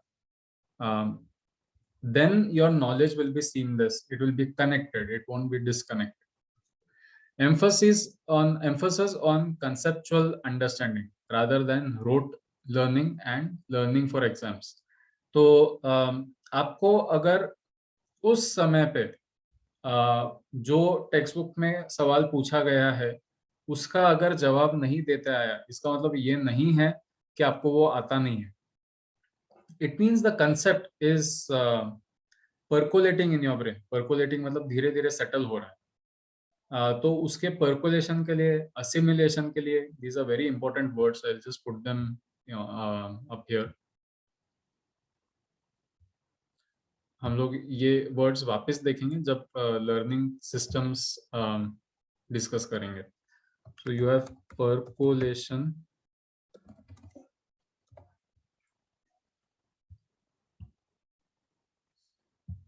and you have assimilation. Okay, तो हम लोग जो सेंटरिंग की एक्टिविटी करते हैं, these are very necessary to turn percolation into assimilation. कि थोड़ी कुछ समय के लिए अगर आप शांत रहते हैं, सेटल डाउन होते हैं, पर्कुलेट करते हैं, एंड देन जो पर्कुलेटेड नॉलेज है वो धीरे धीरे आप में अब्सॉर्ब होना शुरू होता है। So percolation and assimilation are two very big parts of learning, very big parts of knowledge gain. And normally schools में ये दोनों चीजें होती ही नहीं. These do not exist in schools, most of the schools. So we need to make sure that the children are given time to percolate and assimilate their knowledge. So ये conceptual understanding के लिए बहुत जरूरी है, because conceptual understanding जो होता है that is a systems learning. Systems learning मतलब बहुत सारी चीजों को एक साथ में हम लोग देख रहे हैं, and we are learning the whole system. हम लोग ये नहीं देखते हैं कि ये पंप है, ये मोटर है, ये वेसल है, और ये इलेक्ट्रिकल का डीपी है. तो हम लोग ऐसा नहीं करते कि इलेक्ट्रिकल डीपी को पहले स्टडी कर रहे हैं फिर पंप को स्टडी कर रहे हैं. नहीं, you look at it as a system and you look at how each of them are working against each other. Because आप अगर सिर्फ पंप स्टडी करेंगे तो you will learn about the capacity, energy, functioning of a pump. आप एक pump के बारे में सीखेंगे जो इतने हॉर्स पावर का है. But if you learn a system तो यू विल लर्न कि इस सिस्टम के लिए हम लोग को ये पंप की जरूरत है, because this system has these things. And these things मतलब उन चीजों के बारे में भी सीखने मिलेगा. सो आप जब सीखेंगे तो यू विल फिगर आउट कि यहाँ पर the pump works like this, the vessel works like this, the motor works like this, and जो इलेक्ट्रिकल डीपी है वो इस तरह से काम करता है. तो नेक्स्ट टाइम अगर मुझे दूसरा कोई प्रॉब्लम मिलता है which is unrelated to this process, ये प्रोसेस अगर शायद आप automated halwa making machine, may be this is what you studied, तो नेक्स्ट टाइम आप देखते हैं कि यहाँ पर आपको वेस्ट मैनेजमेंट देखना है, ऑटोमेटेड वेस्ट मैनेजमेंट, तो you will be able to apply the same pieces of knowledge in a very different way here, क्योंकि आपने एज अ सिस्टम स्टडी किया है उसको. But if you study a pump as a pump, you study a vessel as a vessel, you study a motor as a motor, and you study a DP as a DP, तो आपको यहाँ नहीं समझेगा क्या करना है.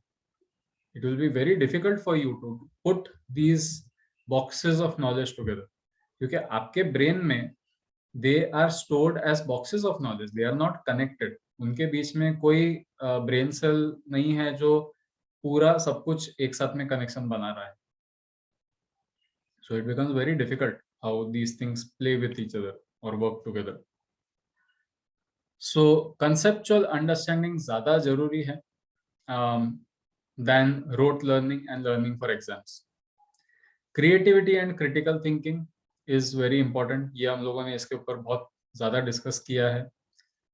Logical decision making, innovation, ये सारी चीजें they are functions of creativity and critical thinking. Critical thinking और logical thinking and rationalism के ऊपर भी हम लोगों ने डिस्कस किया. How we process news को हम लोग किस तरह से समझते हैं.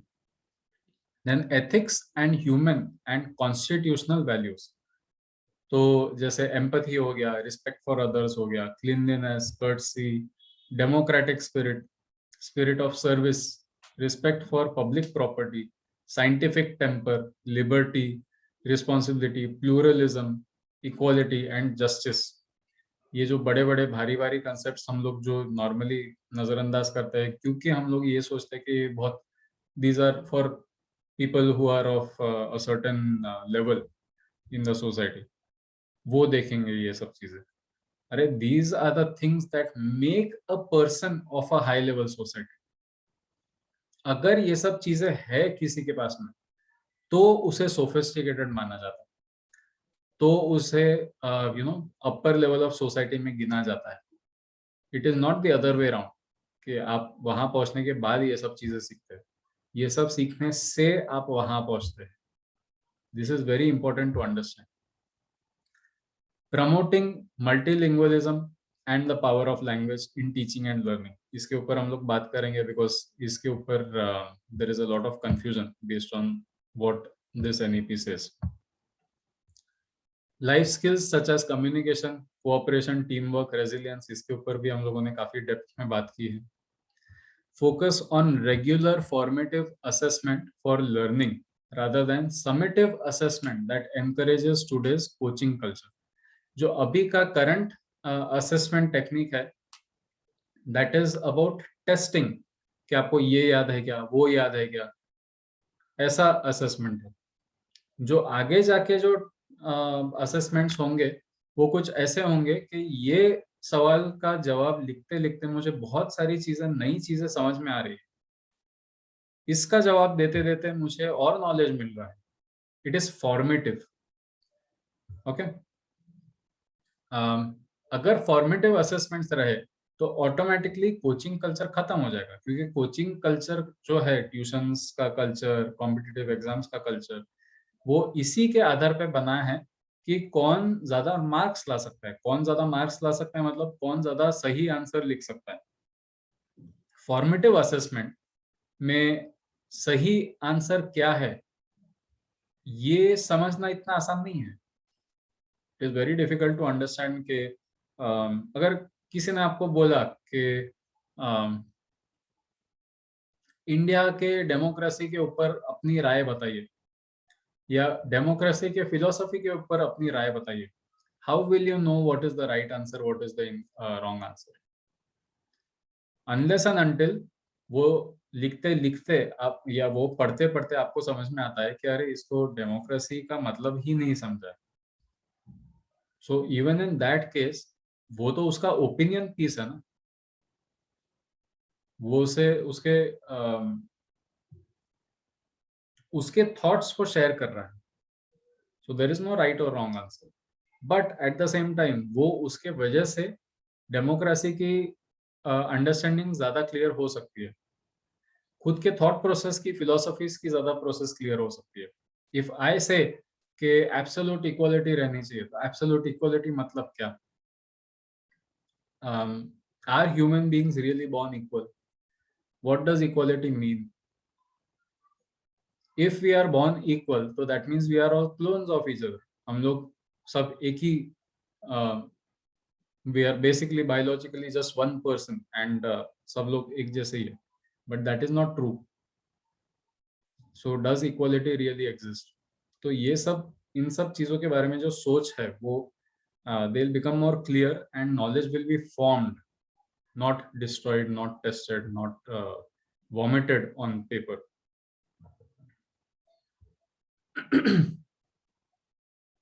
So formative assessments.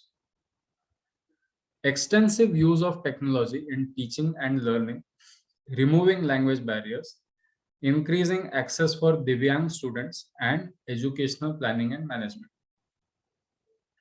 तो टेक्नोलॉजी को धीरे धीरे हम लोग को एम्ब्रेस करना पड़ेगा. Even we as a school we used to believe कि technology is horrible for children and all that, but अभी की जो सिचुएशन है इसमें कोई चॉइस ही नहीं.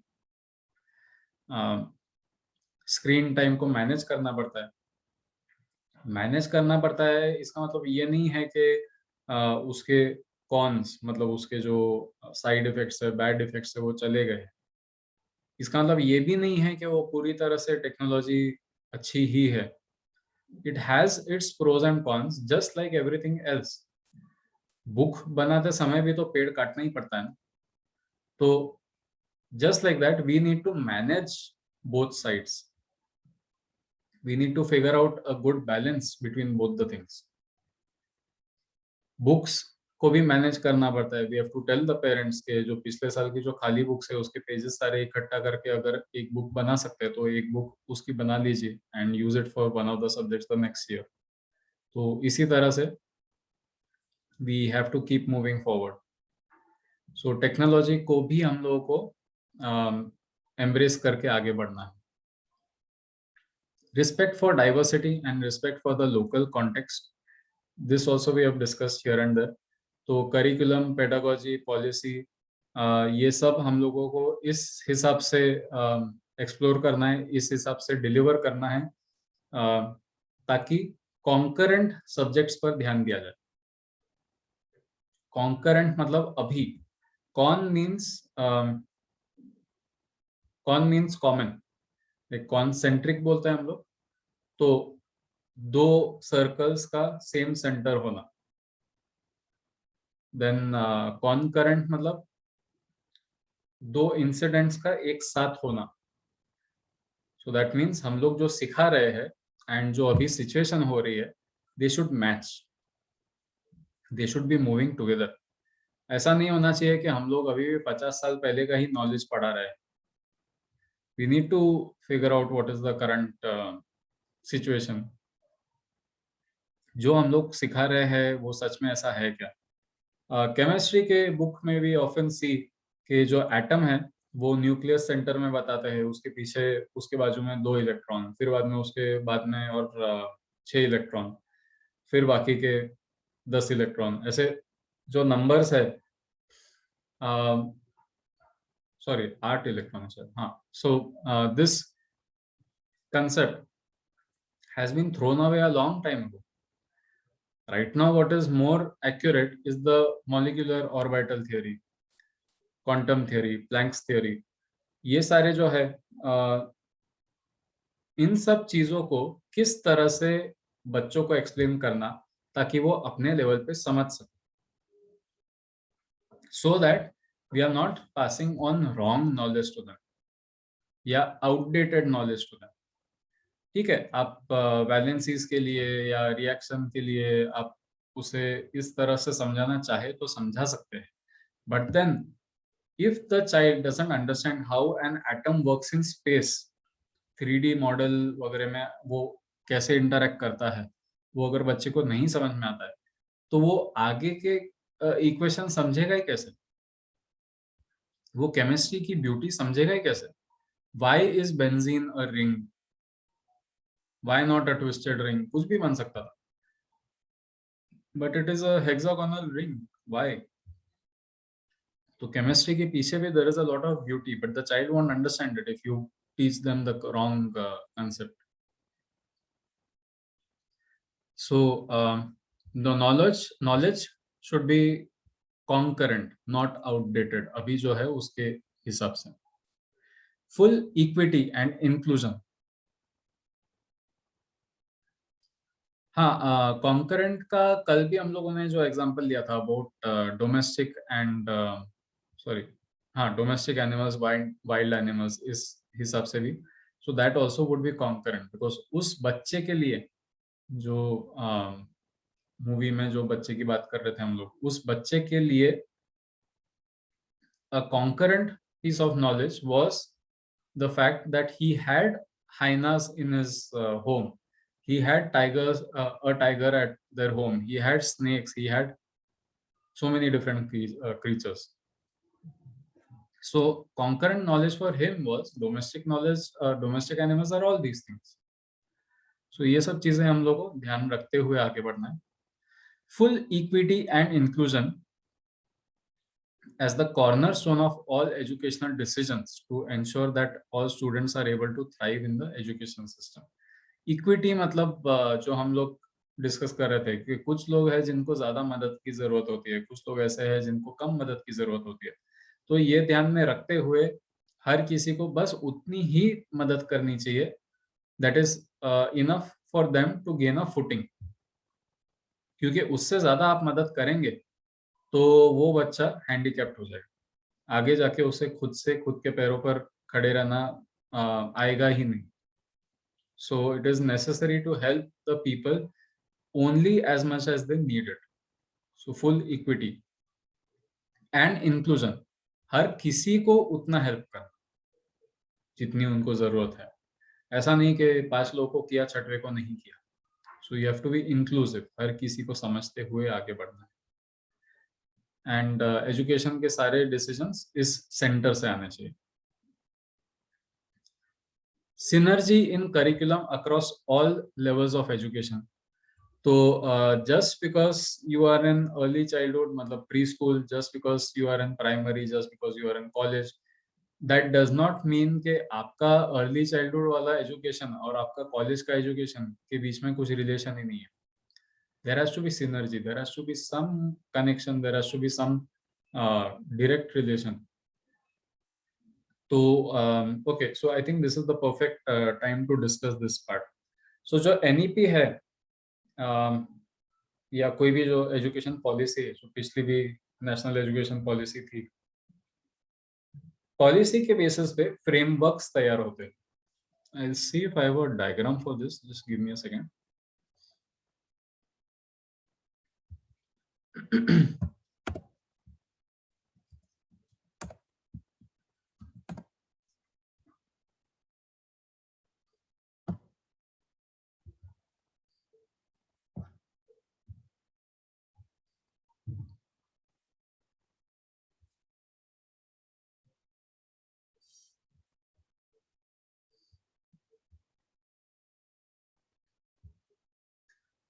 नहीं, मेरे पास डायग्राम्स नहीं है. ठीक है, नॉट अ प्रॉब्लम.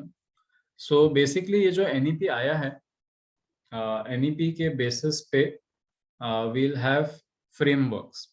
फ्रेमवर्क्स मतलब नेशनल करिकुलम फ्रेमवर्क. तो नेशनल करिकुलम फ्रेमवर्क अब तक के जो था, that was I think only in 2 parts, that is for teachers and for students, या शायद एक ही पार्ट था सबके लिए सिंगल करिकुलम फ्रेमवर्क. तो now we'll through NEP, through National Education Policy, we'll have NCFTE, that is National Curriculum Framework for Teacher Education. Then we'll have NCF या NCECCEF ऐसा कुछ तो भी है, that is for Early Childhood Care and Education. Then we'll have one for higher education. Then we'll have one for school education and NCFSE. Then we'll have one for I think that's it. तो शायद 5 है total. तो ये सब अलग अलग frameworks रहेंगे and in frameworks के आधार पर बोर्ड बनाया जाता है. तो जैसे central board of secondary education जो है, उनके जो गाइडलाइंस है, which is NCERT, national council for education research and just give me a second. हाँ, so NCERT. तो इस तरह से this is the hierarchy. तो पहले NEP बनता है, उसके ऊपर फ्रेमवर्क्स बनते हैं, उसके ऊपर बोर्ड का ये तैयार होता है, कोर तैयार होता है, जिसको हम लोग सिलेबस वगैरह बोलते हैं, all these things. So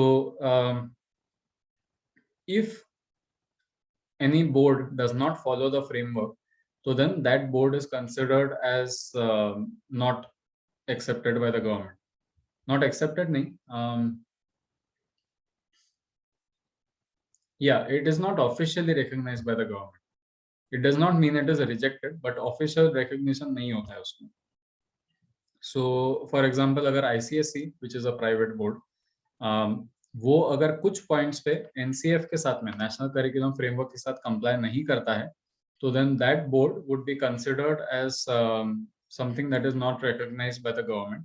And then मुझे अगर उस बोर्ड से अगर कोई स्टेट गवर्नमेंट या नेशनल बोर्ड में अगर एडमिशन चाहिए, तो then I have to give a migration certificate, I have to give certain documents to make up that thing कि हाँ, जो एडमिशन ले रहा है वो एक्सेप्ट करता है कि हाँ, for me this is fine, acceptable and I can take that admission. तो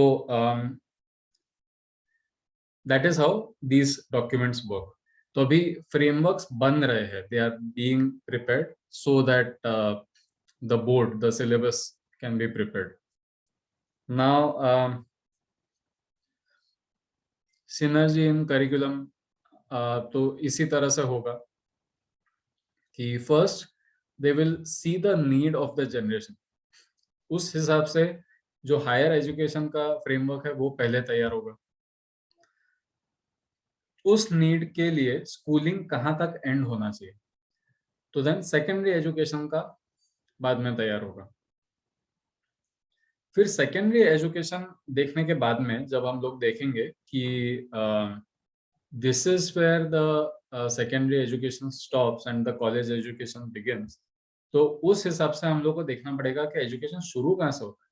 तो अर्ली चाइल्डहुड केयर का उसके बाद तैयार होगा, एंड अर्ली चाइल्डहुड केयर का तैयार होने के बाद then you will have all this 5th and 8th and बीच के जो क्लासेस है वो तब बनेंगे, उसका फ्रेमवर्क लास्ट तैयार होगा। So do you see this relation? Is this making sense to you?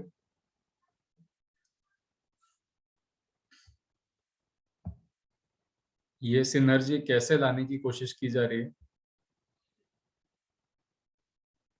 Yes. So this is what they are going to do, and they matlab we have to do. Teachers and faculty as the heart of the learning process. Their recruitment, continuous professional development, positive working environments and service centres, service conditions, तो ये सारी चीजें हम लोग को ध्यान रखनी पड़ेगी, because teachers and faculty are the heart of the learning process, not just physically but also emotionally but also philosophically. कि अगर टीचर्स और फैकल्टी हैप्पी है, ऑलवेज लर्निंग है, ऑलवेज क्यूरियस है एंड मैच्योर है, तो वो ही मैच्योरिटी, वो ही हैप्पीनेस और वो ही क्यूरियोसिटी बच्चों में भी दिखेगी, एंड वही क्यूरियोसिटी एज अ नेशन आगे के जनरेशंस में दिखेगी। A light but tight regulatory framework to ensure integrity, transparency and resource efficiency. तो ये जो है हर स्कूल में थोड़ी सी ऑटोनॉमी रहनी चाहिए, but at the same time good governance होना चाहिए, एंड उस गुड गवर्नेंस के साथ में उतनी फ्रीडम रहनी चाहिए कि हर टीचर को एम्पावर्ड लगे, हर लेवल को एम्पावर्ड लगे, whether it is teacher, parent, student, everyone. तो ये लाने के लिए एक light but tight regulatory framework लाया जाएगा। लाइट बट टाइट मतलब नंबर ऑफ रूल्स कम कर दिए जाएंगे, कि अब तक अगर हम लोग को स्कूल मैनेज करना है, खोलना है, रन करना है, तो अगर मुझे 150 रूल्स फॉलो करने पड़ते हैं, तो उसको कम करके सिर्फ 50 कर दिए जाएंगे। तो number of rules are lesser, but वो 50 रूल्स आपको फॉलो करना है, मतलब करना है। सो दैट इज टाइट। ऐसा फ्रेमवर्क रहेगा, एंड उससे इंटीग्रिटी रहेगी, ट्रांसपेरेंसी रहेगी एंड रिसोर्स एफिशिएंसी रहेगी, कि हम लोगों को इतनी देर नहीं लगानी पड़ रही है उसके डॉक्यूमेंट समझने के लिए, इसके रूल्स गाइडलाइन समझने के लिए, हर एजुकेशन ऑफिसर के साथ में आर्ग्यू करने के लिए, हर एजुकेशन ऑफिसर को स्कूल्स के साथ में आर्ग्यू करने के लिए, देखिए देखा आपके पास में ये सब नहीं है, तो वो कॉम्प्लिकेशन धीरे धीरे चले जाएगा। there will be integrity, हर किसी को we have to be answerable for what we are doing, and कहीं पर भी आपको डिफेंड करने की जरूरत नहीं पड़ेगी कि ये हम लोग के साथ में अन्याय हो रहा है वगैरह, नहीं, it's very simple to understand. तो कहीं पर ये कंफ्यूजन्स नहीं आने चाहिए। And resource efficiency, there will be a lot less wastage of time and everything else. So this is what is meant by light but tight regulatory framework. Then outstanding research को बहुत बढ़ावा दिया जाएगा। अभी currently situation ऐसी है कि we all are being fooled by predatory journals. Predatory journals मतलब जो आपकी भोलेपन का एडवांटेज लेके आपके रिसर्च को अपने जर्नल में पब्लिश करेंगे, and then that journal is not referred to by anyone, because वो अक्सर हर किसी के साथ में वही करते हैं, तो उसका जो रिस्पेक्ट है साइंटिफिक कम्युनिटी में नील है, जीरो है। What we need is something called peer-reviewed journals. Peer-reviewed journals मतलब वो magazines, वो journals, not magazines, journals ही बोलते हैं उसको, जिसमें वो आर्टिकल्स पब्लिश होते हैं साइंटिफिकली जो लोगों ने वेरीफाई किया है, मतलब फेलो साइंटिस्ट ने, जो पहचान के साइंटिस्ट, नॉट पहचान के scientist but then fellow scientist, जो हाँ पहचान के मतलब well known scientist, famous scientist, उन्होंने आपके काम को वेरीफाई किया है, उन्होंने आपके काम को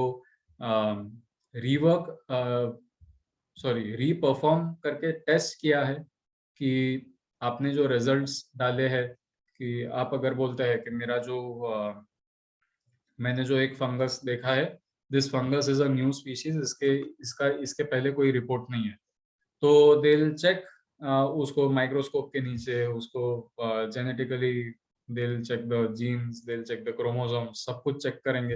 एंड उसके बाद में जब समझ में आएगा कि हाँ सच में इसका पहले कोई फंगस के साथ में रिलेशन तो है बट देन आइडेंटिकल नहीं है, तो फिर आपके पेपर को वो लोग अलाउ कर देंगे कि yes, a new species has been discovered and it was discovered by this fellow. तो ये जो साइकोलॉजी है, मेंटालिटी है, स्किल है, फिलॉसफी है, and the effort that it takes to do all this, एक पेपर पब्लिश करने के लिए लोगों को 4-4, 5-5 साल लगाने पड़ते हैं, तब जाके एक पेपर ऑफ सिग्निफिकेंट वैल्यू तैयार होता है। कभी कभी 10-15 साल भी लग जाते हैं। तो ये आगे जाके this should become easier for us as a country because research will be supported. The understanding of research should be given from the level of the school, from the level of from as early as possible. I have known people personally जो school level पे उनके papers publish है, patents है, तो हम लोगों के पास में इतना इंटेलिजेंस है, हम लोग के पास में इतना, जिसको हम लोग जुगाड़ बोलते हैं, वी आर ऑलवेज रिसोर्सफुल। तो पेपर्स पब्लिश करना शुड नॉट बी, या डिस्कवरीज को पेपर पे डालना should not be that difficult. We just need a focused effort. तो ये जो रिसर्च का है, this is a very important point. Then continuous review, तो ये जो हम लोग सीसीई की बात कर रहे थे, कंटिन्यूअस कॉम्प्रिहेंसिव इवैल्यूएशन, उसी तरह से there will be a continuous review इन सब चीज़ों का, स्कूल के वर्किंग का, रिसर्च का, एवरीथिंग। तो कहीं पर भी ऐसा नहीं होना चाहिए कि हाँ साल के आखिरी में सबको टेंशन आ गया कि हम लोग को सारे रिजल्ट्स बताने पड़ेंगे, how is the school running, how is the research practice running, ये सारी चीज़ें। So there has to be a continuous review. तो हम लोग को महीने के महीने समझ में आना चाहिए क्या मॉडिफाई करना है, क्या चेंज करना है। Rootedness and pride in India, तो ये हम लोगों ने ऊपर भी डिस्कस किया। प्राइड यहाँ अहंकार नहीं, गर्व। एंड रूटेडनेस मतलब जो सिंप्लिसिटी, ह्यूमिलिटी के ऊपर जितना रिस्पेक्ट हम लोगों का एज अ कंट्री है, उसी ह्यूमिलिटी, उसी सिंप्लिसिटी को वापस एक बार ऊपर लाना। तो ancient modern culture, knowledge systems, traditions, diversity, ये सब चीज़ों को ध्यान में रखते हुए education is a public service. Access to quality education must be considered a basic right of every child. तो अभी accessibility पे वापस थोड़ा सा ज़्यादा ध्यान देंगे। RTE वगैरह की वजह से काफ़ी फर्क पड़ा, but then significant फर्क लाने के लिए और बहुत काम बाकी है। Substantial investment in a strong, vibrant public education system, as well as encouragement and facilitation of true philanthropic, private and community participation. वापस एक बार पब्लिक एजुकेशन सिस्टम पे ज्यादा ध्यान देंगे, ताकि एक मोड़ ऐसा आए कि वापस एक बार जो हम लोगों का रिस्पेक्ट था फॉर गवर्नमेंट स्कूल्स, वो वापस एक बार वहां तक आए। जो प्राइवेट स्कूल और गवर्नमेंट स्कूल के बीच का जो इतना बड़ा गैप था वो फिल हो जाए। हो सकता है in some case the public schools are better than most of the private schools. We already know from our visits to various schools and so on, in a lot of government schools, the pedagogy, teaching technique and knowledge that is given, the level of discussion that is there is already higher than most of the private schools. बस सिर्फ infrastructure की वजह से, facilities की वजह से, या फिर सेल्फ वर्थ की वजह से, क्योंकि वो विलेज के जितने भी ज्यादा लोग रहते हैं वो अगर ये सोचते हैं कि यहाँ के स्कूल में पढ़ाने से अच्छा मैं अमरावती भेज के सिटी के स्कूल से पढ़ाऊँ, क्योंकि वहाँ ज्यादा ये रहता है, रिस्पेक्ट रहता है, then that is wrong. And it should be taken into account. It should be understood कि हम लोग क्या रिस्क ले रहे हैं. Is it really worth it? क्या सच में ऐसा है कि मैं इतने पैसे बिगाड़ के, इतने बस के पैसे बिगाड़ के, इतने स्कूल फीस के पैसे बिगाड़ के एक ऐसे जगह पे बच्चे को भेज रहा हूँ जहां वो आगे जाके बिगड़ जाएगा और खुद के ही माँ बाप को घर से बाहर फेंक देगा, because of ego issues, because of status issues, कि you know my parents are poor and I have seen how the rich people live. तो ऐसे ये सब इश्यूज हो रहे हैं, वी सी देम. उनकी सारी कहानियां we can see in old age homes, वृद्धाश्रम वगैरह में हम लोग देख सकते हैं. ऑर्फनेजेस में हम लोग इसके साइड इफेक्ट्स देख सकते हैं. तो all this should not happen in the future, and that is where all these things become very meaningful, become very necessary. So ये एक ब्रीफ था पूरे एजुकेशन पॉलिसी का. हम लोग उसके डिटेल्स और कल से देखेंगे. Till then I have something to share with you. नहीं, actually this also will take time. तो ठीक है, we'll discuss this also tomorrow only. All right. So any questions or anything that you have in mind based on what we have seen so far?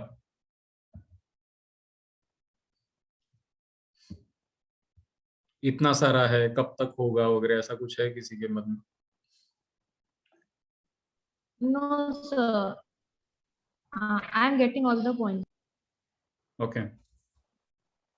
Sir आज का audio डालेंगे आप WhatsApp पर, share करेंगे उसका? मैं व्हाट्सएप नहीं, मैं इस पे डालूंगा. गूगल ड्राइव का जो लिंक है उस पे मैं डाल रहा हूँ रोज का, तो I will be putting it there. Thank you. How many of you are feeling driven, enthusiastic कि we have a mission in front of us? Me. Yes, sir. Yes, sir. Okay. It is a That is a very big mission, but it is a very long, it will take very long time. It is not a one-man mission. We have to, it will take a lot of time, and we will need good people for that. Yes. So it is our job to awaken the good in people, and it is our job to be that good people to ensure that this happens. Yes, sir. Also, we at Nigam, all of us are almost motivated to or motivated almost to do many of such things. So we are The reason why we picked up this project was कि हम लोग इसमें से ज्यादातर चीजें already कर रहे हैं, तो हम लोग को इस बात का अनुभव है. तो बाकी सब लोगों को इस चीज के साथ में थोड़ी सी आसानी होगी if we share our experiences. That was the basic reason why we picked this project up. Of course, that doesn't mean कि our learning has ended, कि हम लोग को सब कुछ पता है इसलिए हम लोग बांट रहे हैं. It's not that. काफी बार ऐसा होता है, and this is called the Feynman technique. You can research this. I'm going to type it in the chat box.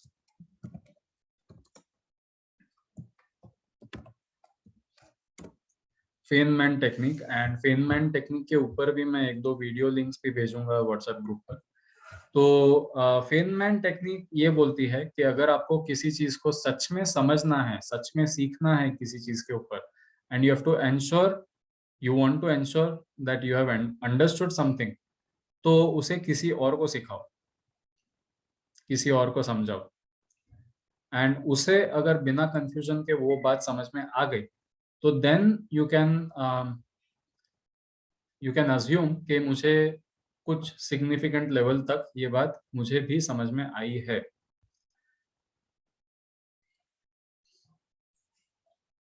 Does that make sense to you? yes, that thing also, and also even I come from a Holy Cross school, where very conventional school. So when I worked at Nivam, and this is the way that we should be teaching us. मुझे जब पता चला तो मेरा वही था कि बाकी स्कूल में भी ऐसा ही होना चाहिए. So when this NEP policy came up, so I was happy while discussing कि चलो सभी जगह पे अभी ये compulsory है और सभी ये points को clear. Everyone has to take these points while teaching. So I was happy about NEP. Sir, is every school taking this this policy very seriously, or they are just reading this policy? No, they are not even reading it. So based on what okay, for this part, I'm going to turn off the recording because it is not useful knowledge. It is more like gossip, something that we should avoid. Yeah. So we'll take a moment and sit in silence, and then we'll meet tomorrow. So sit comfortably with your back erect. Take a few deep breaths and gently close your eyes.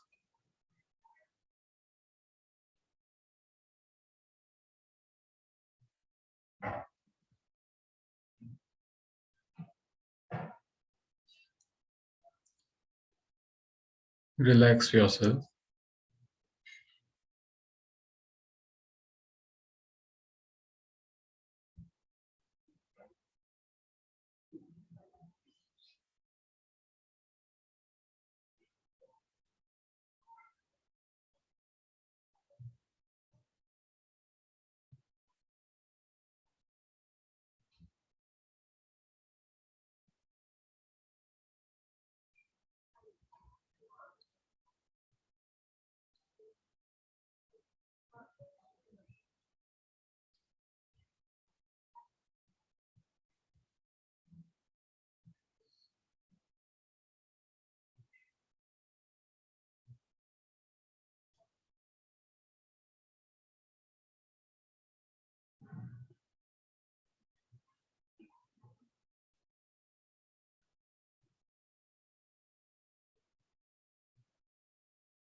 Whenever you are ready, you may gently open your eyes.